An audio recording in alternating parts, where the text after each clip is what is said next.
Mormonism has a very defective concept of God. Your religion is garbage if it does not spur you to action. And if Mormons are guilty of anything, it's action. You make fun of our missionaries, but what are they? They are men in action. For Mormons, God is a finite, material, humanoid being who lives on a planet in outer space. Okay, not only is that a crappy straw man argument of our concept of apotheosis, but let me tell you, to the child of God who is in South America, whose life would be greatly improved by a couple of chickens coming out of a giving machine so that she can feed her family better, for the child who has trouble seeing quite clearly or needs an extra jump rope or needs an extra textbook, or whose school has unfortunately been defunded because of X, Y, or Z stupid thing, to that kid, William Lane Craig, they don't give a crap about whether or not our God has a body or whether or not he's some weird ice / steam / water triune spirit, okay? At the end of the day, they need books. At the end of the day, they need bread. At the end of the day, they need an eye exam, dog. Nobody gives a crap how perfect your theology is if it's never put into practice. You are a modern Sadducee, William Lane Craig. Yeah, Mormons really need to rethink their religion and their theology, according to William Lane Craig. Never mind, James literally says pure religion, undefiled before God, is visiting the widows and the sick in their affliction. Where the hell are your giving machines, freaking William Lane Craig? Yes, that's the point. That's the point. This is true religion, William Lane Craig. Get it out of your head. Put it in your hands. You're full of crap, dude. You're like the Sadducees that pontificate about how perfect their understanding of religion is. Meanwhile, Jesus Christ is out healing people, and you're going to tell Jesus Christ that he's wrong. Really quick, just tell us what these giving machines are, bro. I'm looking at these links that you sent, and this is some incredible stuff, bro. Yeah, so the giving machines are brilliant. This is brilliant, okay? Because if the church took all our money and just gave it to other charities or gave it to countries to distribute to the people or even fed people with it, it would not do as much good as if you enlisted regular people to give their own money and to see the fruits of their labor, the fruits of their giving. It is a genius idea. The giving machines are next level charity. And so there's a big red vending machine. They put it in major cities. People can walk up and it shows little cards that display one goat or two chickens or warm clothing or a week's stay at a domestic or I'm looking at shelter. Eye exams here or school shoes. Yep. I mean, this is incredible. This is prolific. How can this you is great. find these giving machines? So, okay. We'll get it. But first, there's lots of organizations that try to do this stuff. Okay. And and many of them are well-intended, but most of them suck. Well, okay? look, there's most a map charities, here. Yeah, most charities are not good at this. The church covers all the overhead costs for doing this stuff. So all of your money goes directly to that charity. They have expanded it. Last year, they had 23 giving machines. Now they have 61 giving machines across the world. You can see they've got some in Australia and the Philippines, all across the United States. So you can go and just Google this stuff and find out where they are near you. Okay, but there's not one in LA. Machines. Yeah, the this is closest kind one of is crazy. Huntington Beach. I was looking at this and I'm like, okay, so, well, they've got one south of Anaheim by where Disneyland is, but Huntington Beach. You know what? Maybe when next time Brad and Kwaku and you are down here, we should go check out the giving machine. They put it in a nice neighborhood, that's for sure. I mean, I know, but like, they're not going to have a problem. Put one in LA? Huntington Beach. Dude, I don't know if, well, they obviously can't put them everywhere, and they probably put them wherever they thought it was the easiest. And there's probably some rich donor in Huntington Beach that said, get one here. And then they've got one all the way down in San Clemente. What an odd place to be in Dana Point. That's not a huge population center. Well, and those two are pretty close to each other. Like, spread it out. Yeah, but hey, look, they're starting. I'm sure it's going to come. I'm sure it's going to come. But look, where's the rest of these ones? That's the only ones really on the West Coast. They got a couple in Vegas. They got one up in Sacramento. And then they got one up in Modesto, in the middle of a tiny town. They have one in Portland that I'm going to with my youth when it opens up in a few weeks. We're all going to go down there and donate some things through the giving machines. It's going to be an awesome activity for our youth. So, wow, that's cool, man. Okay, so we got to check out these giving. So how long have these giving machines been out, man? Some of them, they roll out different times. So some of them are probably rolling out right now. I think Times Square was 2 days ago. I think it finally rolled out. But like the one up here in Portland won't open for another 3 weeks or so. And they'll run after Christmas, some of them. Each giving machine has to get permission from the city and permits and all those things to put a display up and all that stuff. I was about to say that might explain why there's not one in Los Angeles. They're probably on their 7th out of 14 permits necessary to get a giving machine somewhere in LA city limits. So I'm going to read what else you put in the Discord here. That's pretty interesting. Apparently the machines have 1,200 unique items available across all locations. These goods and services were requested by carefully screened and reputable local and international nonprofits. These include meals, groceries, shelter, clothing, healthcare, education, bedding, hygiene kits, job and career training, crops and livestock such as chickens, goats, pigs, ducks, sheep, and beehives. Patrons can type in 777 to purchase one of everything in a machine. In 2022, donations to giving machines provided 2.2 million meals. Wow, that's Mormons really need to rethink their religion and their theology, according to William Lane Craig. Never mind, James literally says pure religion, undefiled before God, is visiting the widows and the sick in their affliction. Where the hell are your giving machines, freaking William Lane Craig? Yes, that's the point. That's the point. This is true religion, William Lane Craig. Get it out of your head. Put it in your hands. So he's telling us how our doctrine is not pure enough to save. It's not pure unto salvation. It's a foolish sky daddy. I love it how Trent Horn says, believers shan't argue like atheists. And William Lane Craig just can't help but argue like an atheist when it comes to Mormons. And it's so sad because he could be so respectful when it's Jews like Ben Shapiro. He could be so respectful when it's other supposed Christians that have nothing else in common other than they believe Catholics and Mormons are mistaken. You know, he can get out there with Vadi Beauchamp, you know, and just like have a great sit down. But oh, heaven forbid he be seen on the same stage with the people that are flooding Times Square with advertisements that say a savior is born. Yeah, those guys, the people saying a savior is born, the people saying hope is born, joy is born, discover why. Yeah, those people, they really need to rethink their theology. Those people have the Magi strutting down Broadway. Those people need to rethink their theology. Oh yeah, those people dumping 1,200 giving machines out there so that people can get a chicken for the first time, so people can get a meal for the first time. The people dotting the globe with charity. Yeah, those people, they really need to rethink their theology. Where do we donate these chickens? Because I have like 3 that I'm willing to get rid of. They're mean. We got a bad who wants a Ward Radio chicken? Yeah. That's what, hey, JTD223, just put a really cool emoji I've never seen in the chat before. See that little like, ooh, with the big eyes emoji? I've never seen that one before. You ever seen that? I don't know. It's like guys, Fraggle Rock. If Jesus Christ appeared in Times Square, you know what he would say? He would look at the wealth.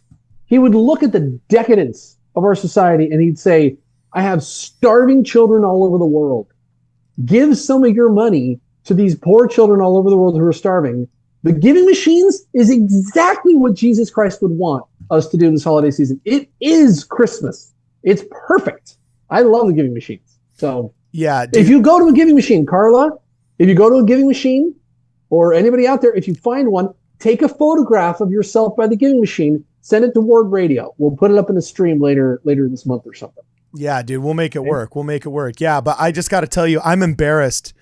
I'm embarrassed to be part of a theologically, what did he say? What did William Lane Craig said? A theologically derelict or a theologically, what did he say? Come on. We're not Platonic enough for him. He wants Plato. No. He Here it wants is. Let's play Greek. it again. No, you know what we have to do? excuse me, that AMW root beer almost got to me here. I'm going to play this and we're going to see how it juxtaposes with all the charity we just saw. Like, I'm just going to play Perfect this. being theology So here we go. really needs to be developed by Mormon theologians, because Mormonism has a very defective concept of God. Defective concept. Yeah, so here we are. Okay, so Mormonism has a very defective concept of God. And let's just do an audit really fast. The three magi walking through Times Square, super defective concept of God. Oh yeah, discover why a savior is born, super defective concept of God. Oh, heaven forbid, they might actually be putting a bunch of giving machines out there that are giving chickens to families that are malnourished in South America, giving eye exams to kids who can't see straight. Oh, jump ropes and school shoes and textbooks for any inner city children who may not have the same funding that other lucky families in other more wealthy areas do. Like, This is somebody who's never read the book of James. Yeah. I mean, William Lane Craig, have you ever read the second chapter of James? Maybe give it a read. I love how he says they really need to develop perfect God, or what was it? Perfect deity doctrine. You know what we don't need? We don't need to develop any doctrine. This Roman, like, you guys really need this creed in your church. Yeah, you know what? For 2,000 years, you've been seeping creeds into people's Christian churches and they all suck. So no, thank you. Actually, no, thank you, please. We'll stick to just doing the work of the Son and the Father. Okay, we never let him finish. Let's see what William Lane Craig had to say, and then we'll go back to the super chats. God has a very Mormon theologians, because Mormonism has a very defective concept of God. For Mormons, God is a finite, material, humanoid being who lives on a planet in outer space. Okay, not only is that a crappy straw man argument of our concept of apotheosis, but let me tell you, to the child of God who is in South America, whose life would be greatly improved by a couple of chickens coming out of a giving machine so that she can feed her family better, for the child who has trouble seeing quite clearly, or needs an extra jump rope, or needs an extra textbook, or whose school has unfortunately been defunded because of X, Y, or Z stupid thing, to that kid, William Lane Craig, they don't give a crap about whether or not our God has a body, or whether or not he's some weird ice / steam / water triune spirit. Okay. At the end of the day, they need books. At the end of the day, they need bread. At the end of the day, they need an eye exam, dog. Nobody gives a crap how perfect your theology is if it's never put into practice. You are a modern Sadducee, William Lane Craig, and your religion is garbage. Your religion is garbage if it does not spur you to action. And if Mormons are guilty of anything, it's action. You make fun of our missionaries, but what are they? They are men in action. We empower 60,000 young people every single freaking year to go out at their own expense and volunteer. What have you volunteered for? Millionaire William Lane Craig, who makes money telling people their religions are lesser than yours? Up, dude. Now, William Lane Craig spends most of his time fighting atheists, which is usually good. But okay, look, my first experience with him was on Ben Shapiro's podcast, where I was like, okay, like he's playing, like, I actually liked him there. Then I watched some other stuff of his. I was like, okay, this is okay. The dude is all face. Like, he missed his calling as like a matinee idol in the 60s for like late night TV, or like, you know, reading news articles or something. But then like my third experience with him is this freaking anti-Mormon rabbit hole. I'm like, all right, dude, you lost me. Get out of here. You're full of crap, dude. You're like the Sadducees that pontificate about how perfect their understanding of religion is. Meanwhile, Jesus Christ is out healing people, and you're going to tell Jesus Christ that he's wrong. Like, William Lane Craig is an utter modern day Sadducee. Well, yeah. And, you know, better to have a defective faith than to have a dead faith. Yeah, and by the way, at worst, William Lane Craig, and let me tell you, he won't respond to this. They're all cowards. They always are. They only like operating from safe ground and territory. William Lane Craig, you know, if worst comes to worst, bro, we are your Sadducees. And what were some of the biggest parables taught about Jesus Christ? Samaritans. Sorry, no, we're not your Sadducees. You're right. We are your Samaritans. William Lane Craig, at the end of the day, if worst comes to worst, we are your Samaritans. And what did Jesus Christ have to say about the Samaritans and the way Jews treated the Samaritans? Who was the first person to recognize the divinity of Jesus Christ? Was it actually a Jew? Was it one of the called apostles? Was it one of the family members of Jesus Christ? Arguably, it was his mother. Okay, but the first person outside of his household to recognize his divinity, okay, was who? The Samaritan woman at the well, who said, "Thou art the Christ." Before Peter says it, the Samaritan woman at the well recognizes. By the way, who was the perfect example of charity? Taking care of the men, binding his wounds, the man who had fallen victim to thieves. Who was it? Was it the Pharisee? Was it Gamaliel? Was it Nicodemus? No, it wasn't. It was the Good Samaritan. You know, we should stop calling him William Lane Craig. We should call him William Nicodemus Craig. We should just call him Nicodemus. You know, Jacob Hansen, our buddy, is a huge fan of William Lane Craig. Actually. Jacob Hansen, I'm curious what he thinks. Fool. He is a fool if he's a big friend of William Lane Craig's. Because I got to tell you, actually, who knows? Maybe I'll read a bunch more of William Lane Craig, and I'll be like, okay, fine. You're not a total idiot. You know, just a half idiot. But I don't know, dude. I'm unimpressed and I hate it. You have to realize I grew up in the shadow of John MacArthur. I grew up in the shadow of a bunch of institutions that I won't name. I know. Because there's good evangelicals out there and I don't want to besmirch an entire institution. But I've had these people show up to my chapel to interrupt services because they're not testifying. That's our word that we use. They're witnessing to Mormons. Do you know what it's like to have a freaking sacrament meeting interrupted by an evangelical who wants to holler about how you're all going to hell?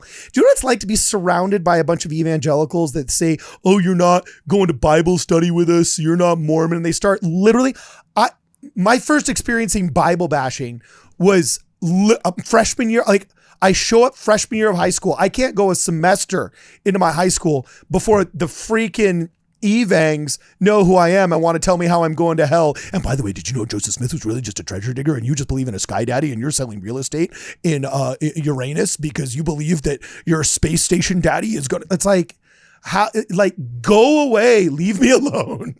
You know? So yeah, I might be carrying a little bit of baggage. Anyway, super chat. Super chats, babe, hit us. Okay. Trevor Larson says, fact, ancient Israelites believed in embodied gods. Absolutely true. Really? Back that up, Jonah. Absolutely true. Yeah, Jonah. They did. That was one of the great controversies of the 8th century and King Josiah and the Deuteronomists. It was one of the great controversies. Some people theorize that that's one of the things that Lehi said that got him in hot water with everybody, is that he was talking about the corporeal nature of God and that the Messiah, the need for a Messiah, and that ran afoul of the authorities of the day. So, and it's not a theory that the ancient Israelites believed in the embodied God. We all know that they did. They believed that God himself had to come down and push the door of the ark closed. I mean, they believed God himself sewed the garments for Adam and Eve in the garden with his own hands. I mean, William Lane Craig, you know, our God has hands to serve his children with. Your God doesn't. So neener. Yeah. You know.